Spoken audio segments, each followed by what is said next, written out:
Romance of Sui and Tang Dynasties, Chapter 62. Today we are cracking open a very specific, very fascinating page of what you might call historical fiction, but it just feels so real. We're looking at Chapter 62 of the Romance of Sui and Tang Dynasties. And I want to start with the mood, because the text opens with something, well, quite beautiful. It really does. It starts with this evocative poem. It talks about young women, in their prime, riding green piebald horses and whispering by the lamp. Right. It just conjures up this image of a very soft, sort of romantic world. It does. You get this picture of soft lighting, beautiful horses, these quiet, intimate conversations. It feels like the start of a romance.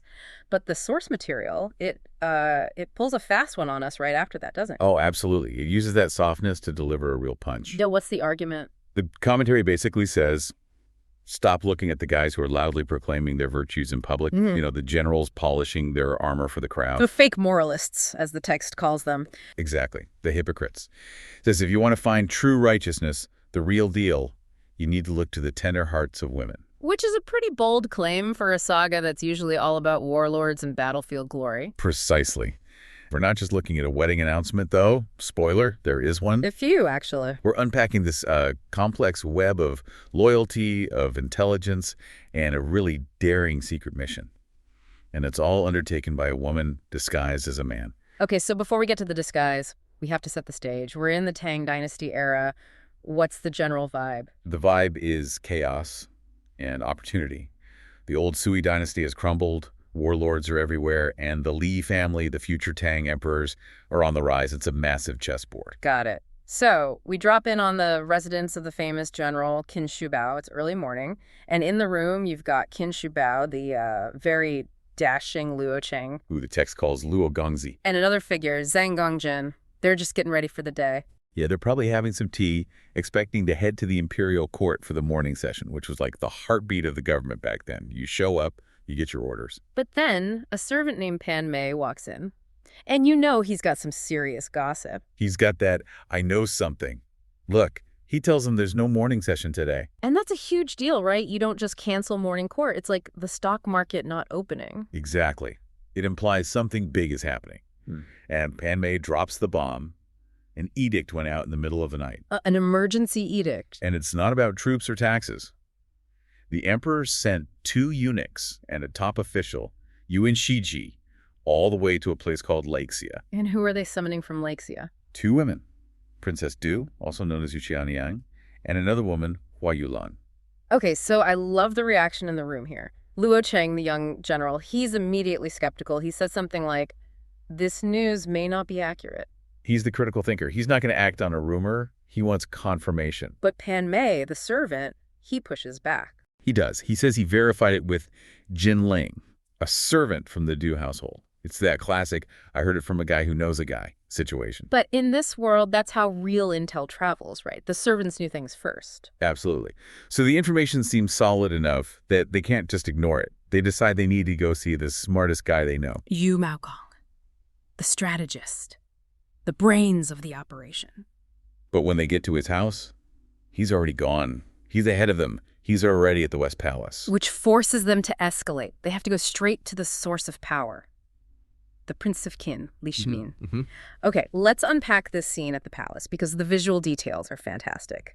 They walk into the Chongsheng Hall and they see the prince, but he's not on some big throne. He's sitting on a hu bed. This is one of my favorite little details. A hu bed, or hu chuang, it's not a bed for sleeping. It's basically a folding chair. A folding chair. Yes. And the word hu refers to the nomadic tribes from the north and west. Yeah. So it's literally barbarian furniture. So why is the future emperor of China sitting on a nomadic folding chair in his formal audience hall? It's a signal. Li Shimin was a military commander first, a politician second. A folding chair is portable. It's what you use in a campaign tent. He's showing his men, I'm still one of you. I'm accessible and pragmatic. We're still in a wartime mindset. It completely changes the dynamic of the room. He's not a stuffy bureaucrat. Not at all. And his reception is incredibly warm. He tells them to skip the formal bowing. He's basically like, guys, come on in and have a seat. And then he praises them individually. This is like leadership 101. It really is. He looks at Zhang Gongjin, who's kind of new to the group, and says he hated that I hadn't met you sooner. I mean, imagine hearing that from your boss, let alone a prince. Where have you been all my life? It instantly makes him feel valued. And then with Luo Cheng, he compliments his famous father, Luo Yi, and says Luo Cheng is a perfect civil and military match. He's building loyalty right there. But it's not just a friendly chat. The prince gets down to business. He brings up a petition. A very specific petition written by Du Xianyang about her potential marriage to Luo Cheng. The prince calls it tactful and emotional. And he asks Luo Cheng for the backstory. And after Luo explains it all, the prince says something really profound. He does. He basically holds up the women as an example for the men. How so? He says, if women in the secluded boudoir can show such respect and can yield to one another so gracefully, how can we as heroes not admire each other? Wow. So he's directly saying that their emotional intelligence is the benchmark for how powerful men should behave? Exactly. He's validating that whole tender hearts argument from the beginning of the chapter. Grace is a form of strength. And speaking of cleverness, this is where the plot twist comes in. Zhu Magong, the strategist they were looking for, finally walks in. And the prince immediately starts teasing him. Yeah, he says something like, "You look like you're planning to be a bridegroom." Which reveals this amazing bit of detective work that happened off-screen. The prince explains that his father, the emperor, read that petition from Du Xianyang, and the emperor realized Du Xianyang didn't write it. No way. He could tell. He could. He looked at the handwriting, the phrasing, and he knew it was ghost-written by someone else, Yuan Ziyan. Who is Zhu Hadagong's love interest? Correct. Hold on, let's pause there. That means the emperor is so familiar with Yuan Ziyan's calligraphy that he can spot it instantly. She must be a pretty big deal herself. Oh, she's a major intellectual force. She's not some background character. And the emperor's reaction is just brilliant. He isn't angry about the deception. He sees an opportunity. He sees a huge opportunity. He basically decides to make it a package deal. A buy one, get one free wedding scenario. Laughs, pretty much. He figures, well, if I'm already summoning Du and Huan to the capital for Luo Cheng, and I know Yuan Ziyan is with them, I might as well summon her to marry Zhu Mengong too. It's so smart. It's statecraft. He's using this to bind his top strategist, Zhu Magong, even closer to the throne. He's locking down his inner circle with weddings. So the mood in the West Palace is celebratory. The guys are getting ready for a banquet. But let's shift our perspective. Let's go where the text wants us to look, to the Nuzhan Nunnery. And the contrast is so stark. The men are celebrating, the women are worrying. What are they worried about? They're worried about being separated. The text says they fear gathering less and leaving more. They're worried about their community, their friendship, breaking up. That feels very real. But Yuan Ziyan, the ghostwriter, she makes a prediction, right? She does. She proves how smart she is. She tells the others that since Su Maogong is in the capital, he won't let her stay behind. She knows a marriage order is on its way. She's playing chess at the same level as the emperor? Or even a level above. Because then Huailan Du Xianyang's sworn sister raises a huge red flag.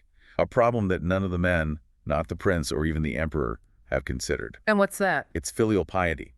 Du Xianyang is extremely devoted to her father, Du Jian, who is a defeated warlord living in exile on Yinling Mountain. But if the emperor orders you to get married, you get married. Why does her exiled dad matter so much? Because in the Tang ethical code, filial piety duty to your parents is the supreme virtue. It can even override an order from the emperor. So you're saying? Hua Yulan argues that even with an imperial decree, Du Xianyang will refuse to marry without her father's explicit written permission. She just can't do it. She'll filibuster her own wedding. She'll make up many words to delay, is how the text puts it. And this could cause a massive political incident. Refusing the emperor is a huge deal. The men are completely oblivious to this, but the women know. They know their friend, so they start planning. They ask an incense worker, this old man Zhang, how far away Yinling Mountain is. And then the next morning. The next morning, Hua Yulan is gone. Gone. Vanished. And it's not just her. The incense worker, old man Zhang, is also missing. So the women search her room, and this is where it all clicks into place. They find a bundle. Right. They find her female clothes, all her flower hair ornaments, her hair buns, everything packed away neatly. And Yuan Ziyan knows instantly what's happened. She realizes Hua Yulan has been kidnapped. She's deployed a disguise. She's dressed herself as a male messenger. And the text says she had this kit ready to go. It wasn't a spur-of-the-moment thing. No, she was prepared. Think about what she is doing. Her sworn sister is trapped between the emperor's decree and her duty to her father. An impossible position. So Huai Yulan takes the entire burden on herself. She is riding to Yinling Mountain to find the father and get his written permission. She is literally solving the problem before anyone in power even knows it's a problem. It's incredibly dangerous. She's crossing a war-torn country, disguised as a man, with just an old servant for company. She's risking everything. And the other women's reaction says it all. It does.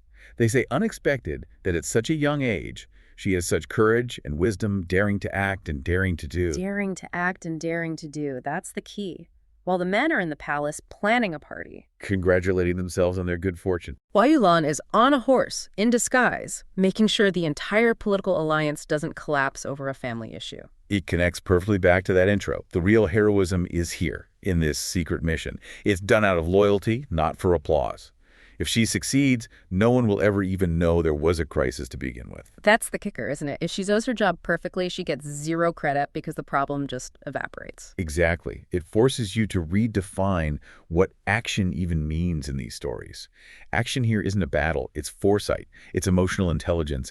It's managing the messy human parts so the grand political plans can work. And I just love that detail that she had a go bag ready. She's living in a nunnery, but she keeps a male disguise pact, just in case. It's a protagonist mindset. And notice the agency. The men wait. They wait for rumors. They wait for summonses. Huai Yulan doesn't wait. She identifies the bottleneck, the father's permission, and she removes it. She is the most proactive character in this entire chapter. It's a total reversal of what you'd expect. The men are passive recipients of fortune, and the woman is the active agent of change. And the text celebrates it. It treats her as righteous, not scandalous. A tender heart can also be an incredibly tough and daring one. Just picture this scenario for a second. You have a king who has decided, I'm done with the war, I'm done with the throne, and he just abandons everything to become a monk. In a cave, no less. Right. Then you have his daughter, a princess, who is refusing a huge political marriage because of protocol. And then you have a messenger running between them who isn't, well, let's just say, isn't quite who he appears to be. It's a classic setup, mistaken identities, hidden loyalties. But what really stands out to me is that we're looking at this massive historical transition. The fall of the Sioux, the rise of the Tang. Exactly. But through this very specific, very human lens. Yeah, we usually hear about the big battles, the generals, the emperors, but this really focuses on the margins. We're looking at what happens after all the shouting stops. The morning after of an empire collapsing, if you will. Which is often where the most interesting human stories actually happen.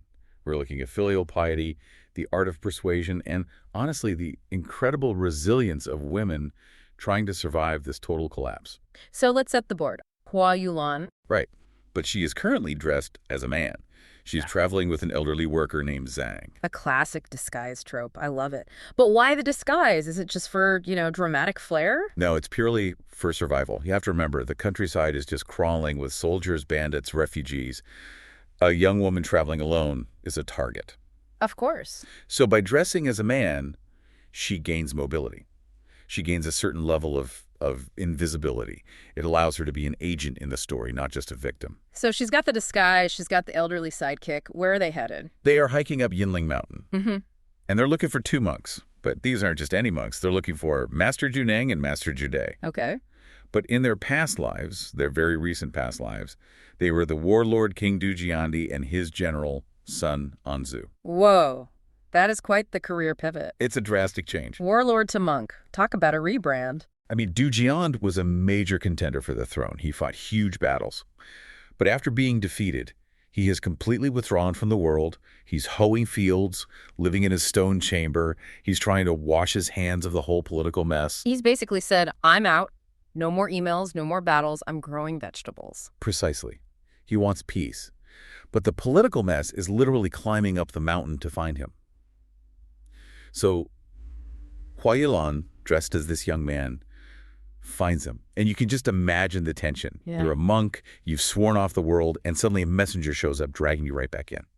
So what's the pitch? Because I imagine you can't just walk up to a monk and say, hey, put the crown back on, we need you to sign some papers. No, you can't. If she appeals to his ambition, she loses because he's abandoned ambition. If she appeals to politics, she also loses. So this is where the art of persuasion comes in. Okay. She claims to be sent by a man named Jia Runfu, and she brings news of a crisis involving Dujian's daughter, the Princess Duxianyang. All right, let's unpack that crisis. Oh. What is the princess dealing with down at sea level? She's at a camp in Lakesia, and she is being courted quite aggressively, in a political sense, by Luo Cheng. The son of the famous general Luo Yi. Exactly. It's a huge match. In a stabilizing empire, marrying into the Luo family that secures her future. It means safety. So, on paper, this is a win. Why is she stalling? The problem is her father, or rather the absence of her father. She refuses to marry without his permission. She's even petitioned the Empress about it, but she is just sticking to her guns. I cannot marry unless my father gives the blessing. That is some serious dedication to protocol. Most people in a refugee camp would jump at that chance for security. It's filial piety. It's the core value of the time. To marry without the father's blessing would be seen as illegitimate, almost shameful. It would undermine the very stability she's trying to gain. So Hua Yulan has to get this across to the Monk King. Exactly, and this is the lever she uses. When she talks to Du Jian, who is trying so hard to be this detached monk, she doesn't argue about power. She argues about his duty as a father. Ah, she hits him right in the feels. Precisely. Hua Yulan, and remember, she's speaking as a young man, says something incredibly powerful. She points out that the princess is a filial daughter who is honoring him even when he's missing. Right. And she argues that if Du Jian doesn't come down to give his blessing, his daughter will refuse the marriage. And here's the kicker. Yulan says she'll be left to age in an empty room. Age in an empty room. Ugh, that is a heavy image. It is devastating. She essentially tells him, you might have taken vows to leave the world and save your soul, but if your vows cause your daughter to live a life of loneliness and end your family line, have you actually done the right thing? She calls it a failure of parental duty. That is brilliant rhetorical judo. She's using his own values against him. If he's a monk, he should be compassionate. If he's a father, he should care about his daughter. She trapped him. She absolutely did. And it works. Du Jiandi is visibly moved. The text says his double eyebrows suddenly knitted. He realizes he can't let his daughter suffer just because he wants to be a hermit. So he agrees. He agrees. He'll come down the mountain the next day. Mission accomplished. He's going to break his isolation for the wedding. But then we hit a snag, a very practical snag related to the whole I'm secretly a woman thing. Right. Du Jiandi is grateful to this young man. So he invites Hua Yulan and old Zhang to stay for a vegetarian meal and sleep in the monk's quarters. And cue the internal panic. Exactly. Hua Yulan has this internal monologue where she just thinks, how can a woman stay overnight in a monk's hut? I mean, aside from the scandal, if she falls asleep and they realize she's a woman, the whole disguise falls apart. She could be arrested or worse. It would be totally improper, Yes. and it risks blowing her cover completely. So she has to make a very hasty retreat. She basically creates a polite excuse, tells him, oh, we ate already, we don't want to bother you, see you later, and practically runs back down the mountain. I love that detail. It grounds the high drama in these very practical realities of living in disguise. You can win the philosophical argument with a king, but you still have to figure out where to sleep without getting caught. It has this great layer of tension. So she and the old worker, Zhang, head back down. But the journey back isn't smooth either. It never is in these stories. What happens? They get caught in the rain, a classic plot device. It's evening, it's pouring, and they are stuck in this desolate area. They spot smoke rising from a village and decide to seek shelter. And this leads us to what I think is one of the most fascinating scenes in this entire source. They find a house, but it's not exactly a bed and breakfast. No. They enter this house and find something highly unusual for a desolate, war-torn village. There's a woman teaching children. A school teacher. A school teacher. Which, given the time period and the setting, is already a massive red flag. Or a gold flag, depending on how you look at it. Right. A peasant village in a war zone usually doesn't have a formal school run by a woman. So the woman is sitting there, composed, teaching these kids. And when old Zhang asks for shelter, she tries to turn them away. Immediately. She draws a hard line. She says, this household is full of widows. We cannot host men. Which is a totally valid boundary. No men allowed. We are a house of widows. It's safety 101. But Hua Yulan is desperate. She's wet. She's tired. And she knows she's not actually a man.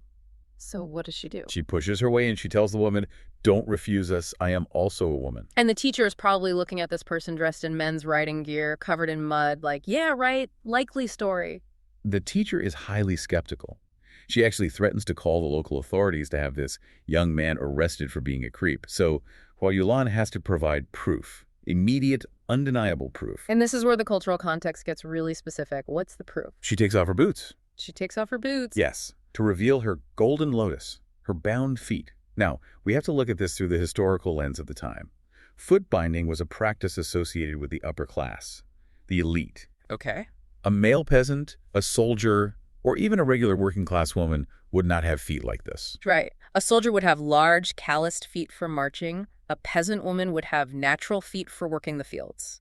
So it's the ultimate ID card. It is. It proves her gender, but just as significantly, it proves her class. It signals that she comes from the aristocracy or the palace. And as soon as the women see the feet, the dynamic just flips instantly, right? The skepticism vanishes.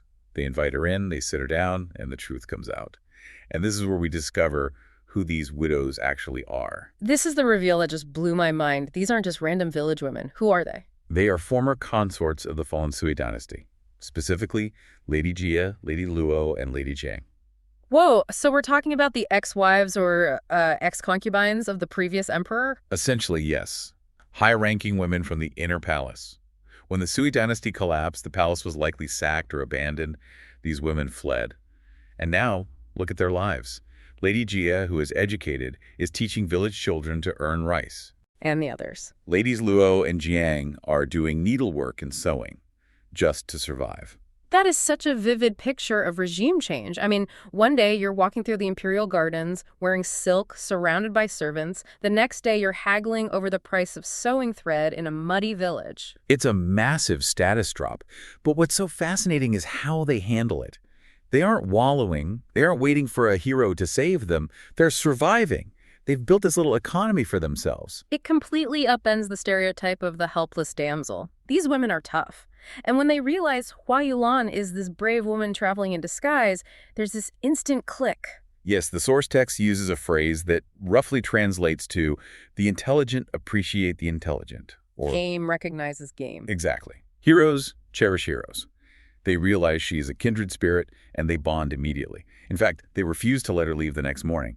They convince her to stay for a few days, promising to introduce her to even more sisters at a nearby nunnery. It's like a secret society of fallen royalty. I love that they found each other. It's this support network that exists completely outside the view of the men fighting the wars. But while Yulan is having this bonding moment, we have to cut back to the Princess Du Xianyang, because she doesn't know any of this is happening. She's just sitting at camp, stressing out. She is panicking. She's at Lexia. She knows the imperial envoy is coming to finalize the marriage, but her messenger, Yulan, hasn't returned. She thinks maybe she's been abandoned. Or worse, that her father refused to come. And then the door opens. But it's not Yulan. It's her father. Du Jian, the king-turned-monk, secretly arrives at the camp. The reunion scene, how does this play out? Is he angry that he was dragged back into all this? Not at all. It's actually a very touching moment. The princess falls to her knees and weeps. Du Jian is crying. It really emphasizes that despite all the war and the politics, this is a father and daughter who really care about each other.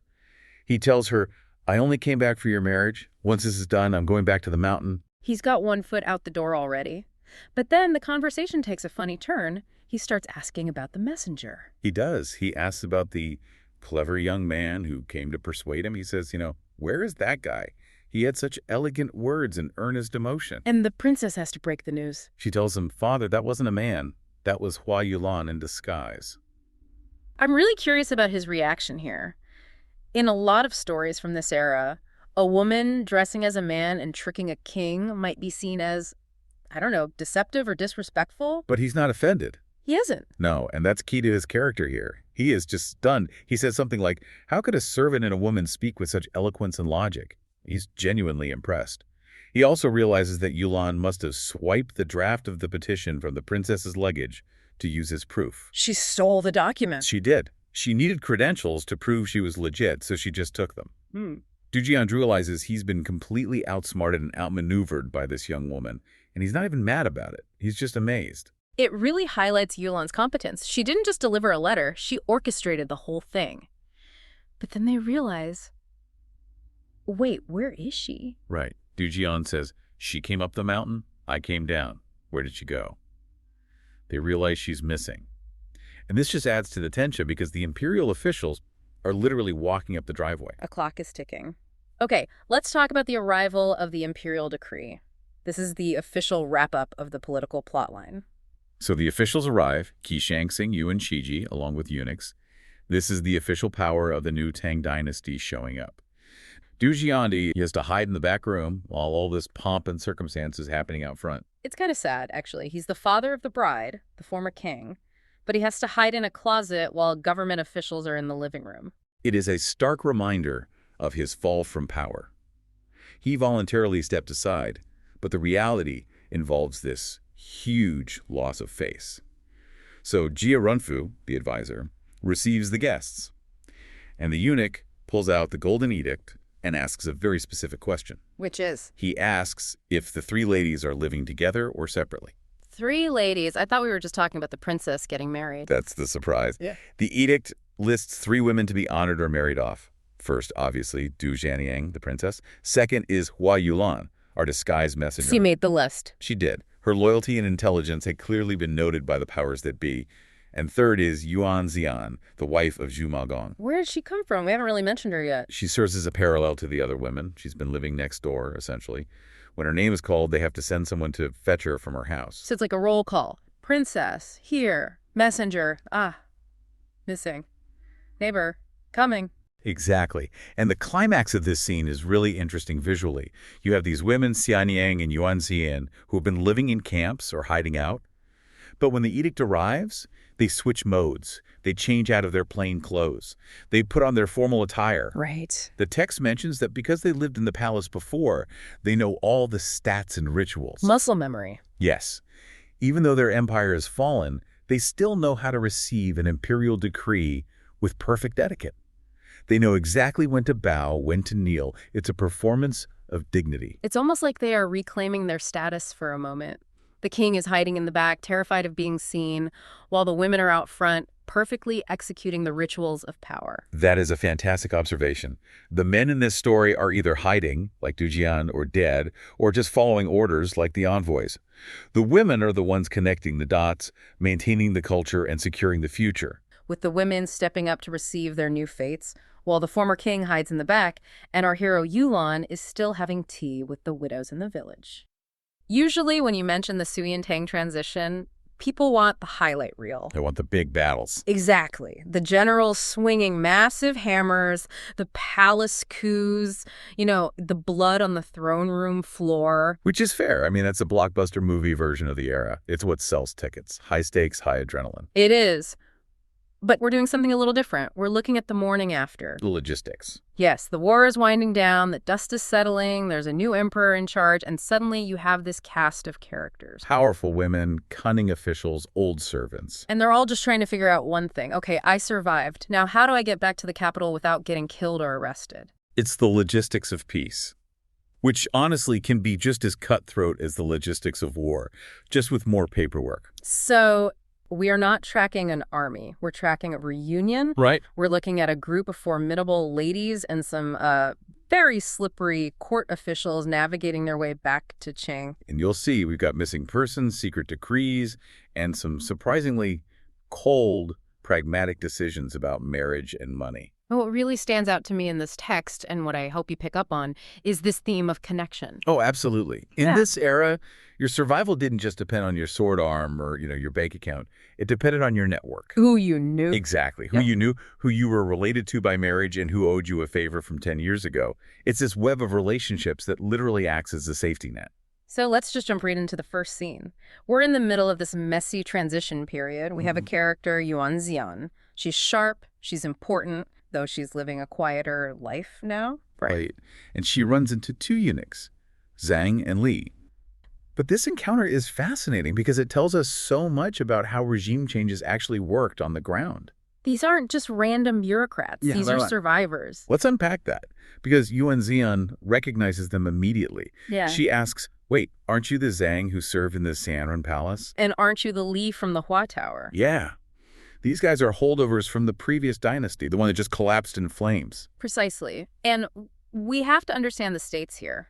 In many historical contexts, being a servant of the fallen dynasty is a death sentence. For sure. You know too much, you represent the old corrupt ways, or you're just a loose end. But Zhang and Li, They are thriving. They're working for the new emperor. And they explain exactly why. I love this detail. Eunuch Zhang basically says, we're trusted because we're honest people who don't mess around, which is, it's absolute code. When a court eunuch says, I don't mess around, what he really means is, I'm a professional bureaucrat. I know where the files are kept. I know the protocols, and I have no political ambition of my own. Right. They survived by making themselves indispensable tools of the state. They are the ultimate technocrats. Right. Doesn't matter whose name is on the stationery, someone still needs to run the palace efficiently. It reminds me of those people in a corporate merger who survive every round of layoffs because they're the only ones who know how the legacy software works. That is exactly it. They're the operating system of the palace. You don't delete the OS just because you got a new monitor. And there's this great dynamic between them and Yuan Ziyan. It's not stiff or formal. It's almost friendly. There's banter. Oh, yeah. Eunuch Zhang calls her Madame Yuan immediately. He knows she's moved up in the world. Acknowledges her status instantly. And then he cracks a joke, which I think is just a brilliant bit of characterization because it lowers the tension. It does.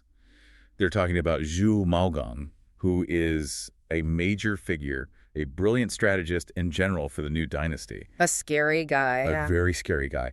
And the eunuch refers to him as Zhu Lacossian. Which is a very familiar, almost cheeky way to talk about a terrifying military leader. And he calls him a man of much passion, right? Or a romantic. Yeah, which is hilarious because we usually think of these military strategists as cold, calculating types playing 4D chess. And here's the eunuch winking and saying, oh, old Shu, he loves the ladies. It humanizes these legendary figures, and then he follows it up with a bit of self-deprecating humor about his own status. He says that eunuchs visiting a household are like monks or Taoist priests. They can visit the ladies without anyone getting suspicious. Exactly. It's a funny line, but there's a tactical observation buried in there, isn't there? Absolutely. It highlights their unique access. You have to remember, this was a society strictly segregated by gender. Right. Men couldn't just wander into the inner quarters where the women lived. But eunuchs, they were the fiber optic cables of the ancient court. They were the only ones who could transmit messages between the male-dominated outer court and the female-dominated inner quarters. So that access gave them immense power. Immense power, even if they played it off with a joke about being like harmless monks. So everyone is having a laugh, catching up, the vibe is good, but then the vibe shifts. Yeah. Completely. Yeah, we get to the real reason they're there, the roll call. The roll call. This is where the comedy just stops and the bureaucracy starts. Right. The eunuchs have an imperial decree. It lists 3 ladies they need to escort back to the capital. But when they do the head count, one's missing. One is missing. Hua Yulan, the flower lady, is nowhere to be found. This is a bureaucrat's nightmare. You have a written order from the emperor, the guy with the army, asking for 3 specific people. You only have 2.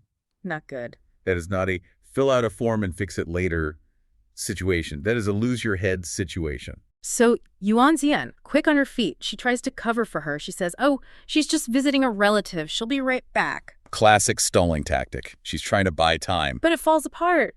They sent an old servant, Zhang Jiangong, to go get her. And the servant comes back alone. And this is where we see that friendly eunuch mask just drop. Oh, yeah.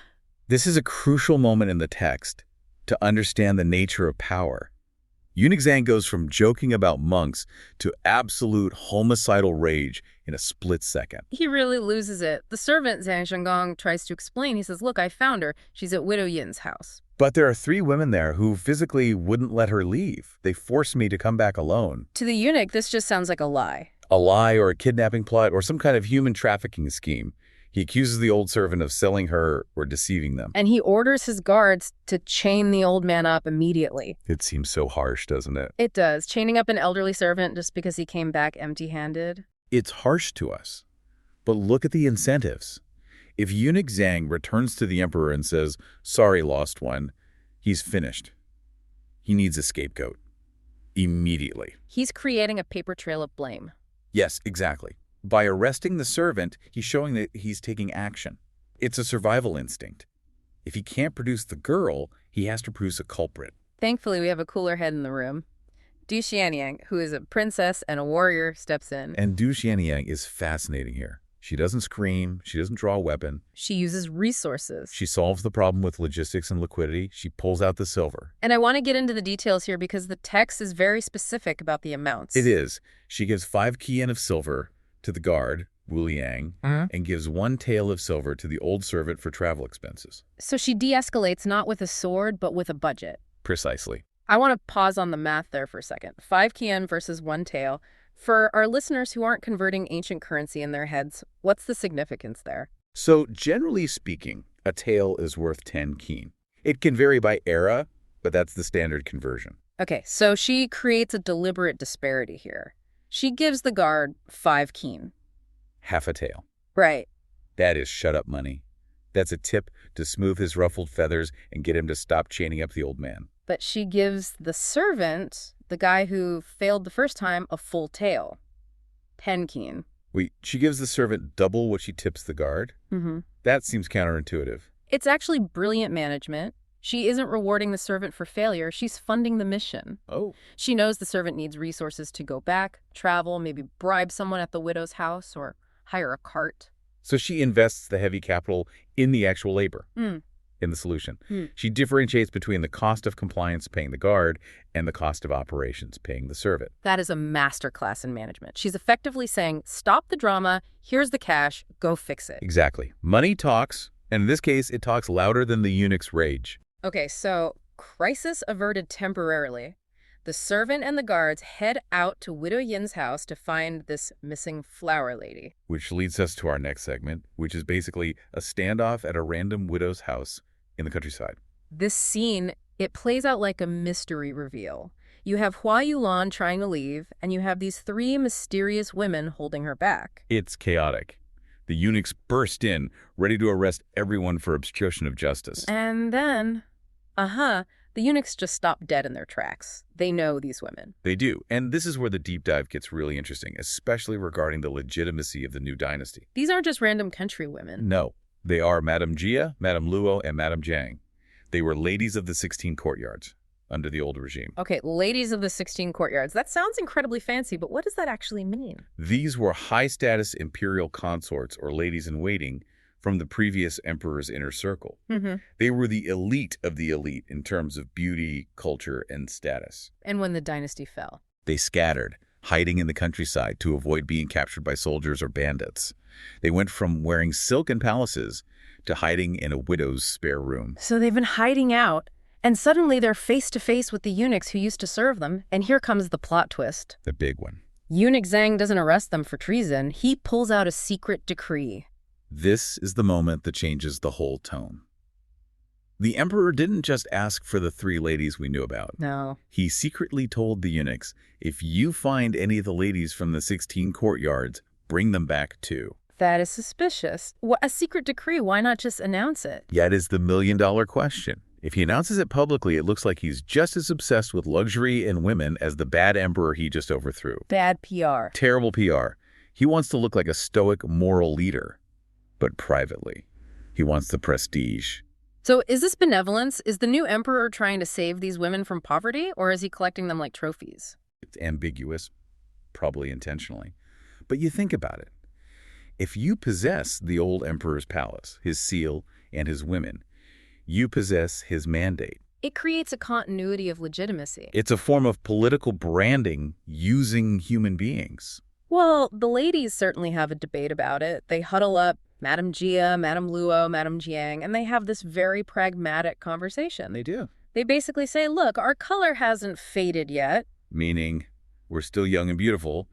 They are assessing their assets. Right, and they say, we could stay here and suffer the wind and rain, which I assume means poverty, or we can go to the capital and mix for a few years. The mix is such a great translation of their sentiment. They're calculating their return on investment. They're used to a life of extreme luxury. Of course. They look at their current situation, hiding in a widow's house, probably doing manual labor, facing uncertainty, and they look at the offer to return to the palace, even under a new regime. They choose comfort. It's a very human moment, isn't it? You almost expect them to be loyal to the dead emperor or have some high moral stance. About not serving the usurper. Yeah. But they're just looking at the options and saying, I'd rather not starve, thanks. And honestly, who can blame them? In a chaotic world, stability is the ultimate luxury. They decide to trade their freedom for security and status. It's a decision millions of people have made throughout history during regime changes. It's survival, plain and simple. They're realists. So the band is back together. You've got the eunuchs, the missing flower lady, and now these 3 unexpected bonus ladies from the 16 courtyards. They pack up their stuff, say goodbye to the widow, and hit the road to Chengyan. And the logistics of this journey are mentioned briefly, but it's significant. They travel for weeks, groups merge, Du Xianyang joins them later. It becomes this massive caravan of noble women and officials heading to the capital. This isn't just travel. It's a migration of the elite. Which brings us to the final hurdle, housing. They arrive in Shenyang, the capital. And now you have this massive group of VIPs. Where do you put them? This scene takes place at Qin Shi Bao's house. In Chinese folklore, he becomes a literal god, one of the door gods you see pasted on entrances to ward off evil. So he's a big deal. And he's got a house full of other heroes. You've got Zhang Gangjin, Luo Gongzi, Yu Qinan. It's like the Avengers hanging out in the living room. It really is. It's a gathering of champions. And then Zhu Maogong, the strategist we mentioned earlier, walks in and poses the question. He asks Qin Shubao, "Hey, these ladies are arriving. Should we set them up in a public guest house, or should we take them into our private homes?" The hotel versus house debate. I feel like this happens every Thanksgiving. But the stakes here are a bit higher than who sleeps on the air mattress. Much higher. The implications are about honor and relationship. Right. A guest house or a government hostel is impersonal. It treats them like official cargo. A private home treats them like family. It's a statement of political alliance and personal respect. And Qin Shubao immediately shuts down the hotel idea. He insists they stay with him. But his reasoning is what I find so fascinating. It isn't just, I'm a nice guy. No, it's this incredibly tangled web of connections. Let's trace that web because it is the heart of this whole thing. It is. Xin says Du Xianyang can't stay at a hotel because she used to live at second brother Shan's house. That refers to Shan Xungaosen. Shan Qiongsen. We have to touch on him. He was on the opposing side, right? Yes, and this is crucial for the emotional weight of the scene. Shan Qiongsen was a tragic hero, a sworn brother to many of these generals, including Qin Shubao. They loved him. They loved him, but they ended up on opposite sides of the war. When the Tang Dynasty won, Shan refused to surrender. He was executed. So he's the ghost at the feast. Everyone loves him. Everyone misses him, but they or their bosses killed him. Exactly. So when Qin Shubao hears that Du Xianyang has a connection to Shan, his sense of duty kicks in. But it goes deeper. Okay. Du Xianyang is sworn sisters with Qin Shubao's daughter-in-law, Miss Alien. Connection number 2. And connection number 3. Miss Alien's mother, Shan Ersao Shan Shangxin's widow, is currently living at Qin Shubao's house. Wow. So basically, Qin Shubao is running a halfway house for the families of his friends and his former enemies. Exactly. He's saying, look, her sworn sister is here, her best friend's mother is here. How can I possibly let her stay in a hotel? It emphasizes that despite the war, despite the different sides they fought on, there is this tight-knit community of heroes. Represented by the concept of yiki, or righteousness, who look out for each other's families. It's really touching, actually. It shows that these guys aren't just colleagues or soldiers. They're a clan. It validates the Confucian ideal of relationships. The political landscape changes. Emperors come and go.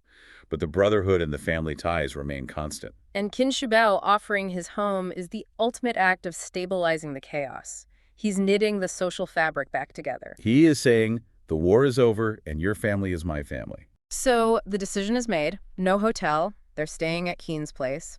Zhu Maogong sends out the palanquins, the servants, the whole welcome committee. It's a grand entrance. And notice the shift in tone. We started this whole thing with fear.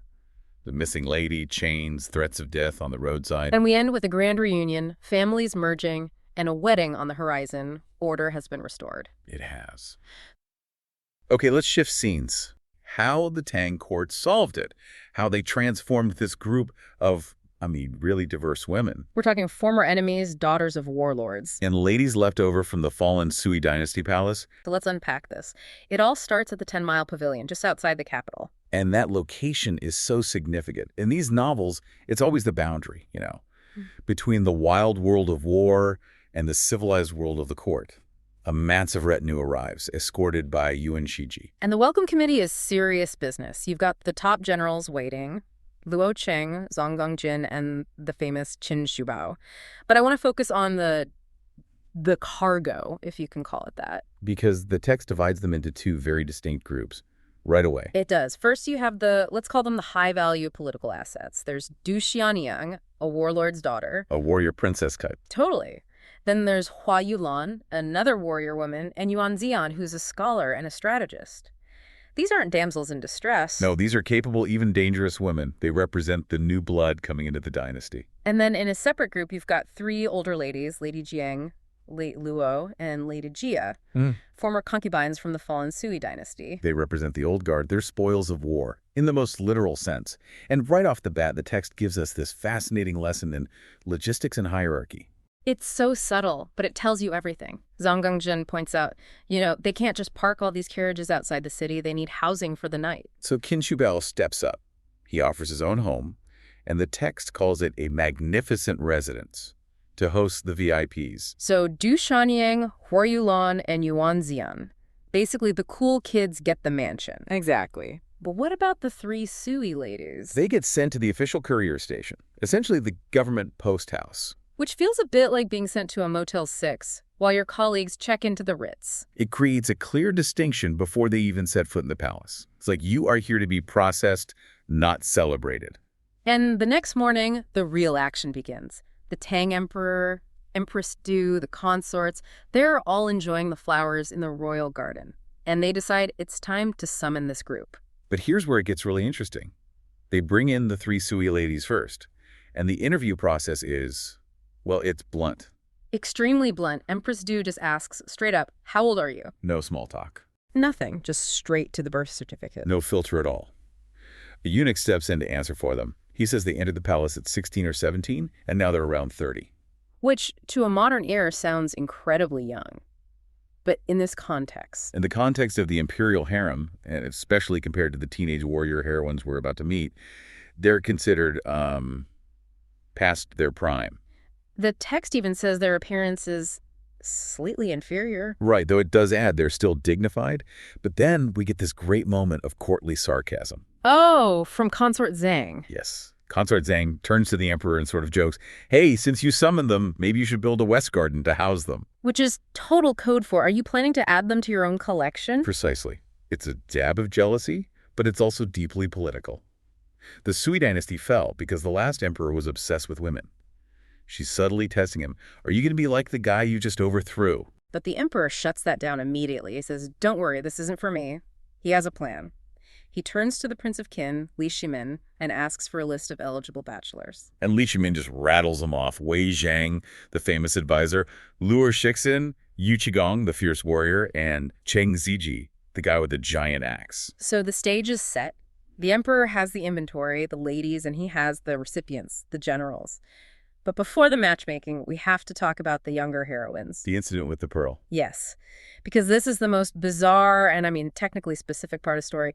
Du Shimang, Hua Yulan, and Yuan Zian enter the palace. And Empress Du is impressed. She calls them a filial daughter, an adopted daughter, meaning righteous, and a talented daughter. It's all going great. Until Du Xianyang brings up a very sensitive detail from their past. She mentions that Hua Yulan and General Luo Cheng shared a bed. Now, for you listening, we need to clarify the stakes here. In these novels, heroes often have to hide or travel together.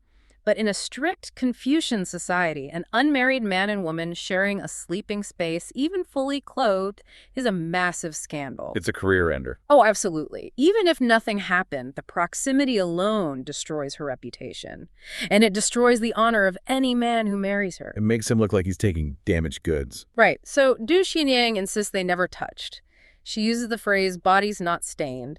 But the emperor, he's skeptical. He says that is hard to fully believe. And honestly, he has to be, politically. He can't marry one of his top generals to a woman whose reputation is compromised. Yeah. It would be a loss of face for everyone. So Du Xianyang, who is incredibly bold, she challenges the emperor. She says, go ahead, test her. And this is where the jade distinguishing pearl, the Bian Yuzu, comes into play. Empress Du calls for it. So what is this thing? Is this like a real historical forensic tool? We are firmly in the realm of folklore and wuxia logic here. The source describes it as a round, shiny object. And the method is, well, it's esoteric. Okay, so what do? They heat it or rub it to make it warm, and then they press it against Hua Yulan's eyebrows. 3 or 4 times. They're ironing her eyebrows with a magic pearl. And the result... Her eyebrows remain tightly knotted. They don't scatter or get messy. And that proves she's a virgin. According to the internal logic of the novel, yes. If she weren't a maiden, her eyebrows would supposedly loosen up under the heat of the pearl. So Empress Du declares her a true maiden. But look at the emperor's reaction. He's not just happy for her, he's impressed by him. That is the key political outcome. He marvels at Luo Cheng. He calls him a true gentleman. So it's a test of her virtue, but it ends up being a massive character reference for the guy. Exactly. It frames Luo Cheng as a man of supreme self-control. A general who can sleep next to a beautiful woman and not make a move is a general who has discipline. That makes him trustworthy with an army. It's fascinating. The personal is completely political. So, reputation crisis averted. The emperor moves on to the main event. The Great Lottery. And he frames it with this high philosophy. He quotes scripture. Family must be regulated before the country can be governed. He's basically saying, I can't have peace in the world if my generals are lonely. He says, no resentful women inside and no lonely men outside. It sounds benevolent, but it's really about control. Yeah. He summons the bachelors Wei Zhang, Xu Shiji, Yu Qigong, and Cheng Ziji. And they try to get out of it. They're like, Your Majesty, the war isn't fully over yet. We can't really get married right now. But you do not say no to the emperor when he's in a matchmaking mood. He insists. So here's the setup for the Su ladies. Yeah. He takes their names, Lady Jiang, Lady Luo, and Lady Jia, writes them on paper, rolls them into little balls, and puts them in a precious vase. It's literally a raffle. It is. And the generals have to pray to heaven and then use silver chopsticks to fish out a paper ball. The silver chopsticks are such a specific, luxurious detail. It elevates the whole thing from a gamble to a sacred ritual. But why do it that way? That's a great question. Why leave it to chance? Right, why not just assign them? Well, it creates a sense of fairness. If the emperor assigned Lady Jiang to Cheng Ziji and Cheng Ziji didn't like her, he might resent the emperor. But if he pulls her name out of a vase after praying to heaven, that's fate. It absolves the emperor of responsibility. Exactly. For any future marital discord. So who wins the lottery? What are the results? Well, Wei Zhang draws Lady Jia, Yu Qigong draws Lady Luo, and Cheng Ziji gets Lady Jiang. And then the ladies are brought out, and the emperor, again, he manages expectations. He tells the generals, look, they aren't national beauties, but they have a quiet elegance. Don't neglect them. It's a very practical arrangement. You have these older, experienced women from a fallen dynasty being paired with the rough and tumble new elite. It integrates the old regime into the new one. It creates stability. But then we have the drama with Qin Shi Bao's son, Qin Huaiyu, and his bride, Shan Alien. And this is where the story takes a slightly darker turn. This is a heavy moment. Jin Shubao brings them forward. Shan Alien is described as having a pear blossom, white face, willow waist, classic beauty. But there's a problem. They aren't married yet because of a death in her family. Right. Her father was Shan Jianshan, a famous general who was actually executed by the Tang. And she wants to bury her father before she gets married. Which is the ultimate filial duty. In Chinese culture, mourning your parents it's non-negotiable. It is usually the highest priority. She's begging for time. She says, let me put my father to rest, and then I will serve my husband. And the emperor's response? He overrules her. He says the timing is too auspicious to miss. He orders them to marry immediately. He basically says, you can bury your dad next month. Right now, you're getting married. Wow. Talk about micromanagement. I know you're grieving, but this wedding schedule is just too tight. It shows the absolute nature of imperial power. The auspicious timing of the state trumps the personal grief of the individual. Your life schedule is now property of the dynasty. So we have the lottery couples, the scholar couple, and the grieving couple. But we have to talk about the grand finale. The star of the show, Luo Cheng. Luo Cheng really comes out on top here. Remember the pearl test? Because he proved himself such a gentleman, the emperor decides to give him a special reward. Which is? 2 wives at the same time. Double happiness. Literally. He gets Du Xianyang, the warlord's daughter, and Hua Yulan, the warrior maiden. The emperor even jokes that Luo Cheng got a huge bargain. 2 wives, 1 wedding. How does that even work with the ceremony? Oh, it's highly structured. The emperor distributes ranks. Du Xianyang gets a 2nd rank headdress, probably because she's related to the empress, and brings political clout. Okay, and the others? The other women, including Hua Yulan, get 4th rank headdresses.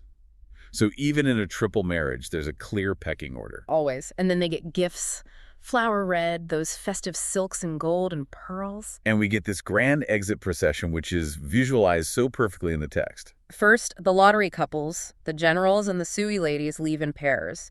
Then Chinua Yu and Shan Alien. And finally, Lua Cheng struts out. With a wife on each arm, flanking him. It is the ultimate status symbol. But he makes one final, very savvy political move before he leaves. What's that? He asks to thank Empress Du personally. Remember, his new wife, Du Xianyang, is the Empress's niece. Smart guy. He's cementing that family connection with the woman who sits next to the emperor. Absolutely. The Empress is delighted. She gives them even more gifts. Palace slaves, a warm carriage. And as they leave, the text says the entire capital city was watching with envy. It's a massive public relations win for the new dynasty. You see the generals, the new wives, the wealth, the emperor's benevolence. It signals that the war is over and life is beginning again. That's the key takeaway. The text explicitly links this domestic event to political stability. By ordering the private lives of his generals, the emperor is ordering the state. He's making sure that when his generals go home, they're going home to wives who are also stakeholders in the Tang regime.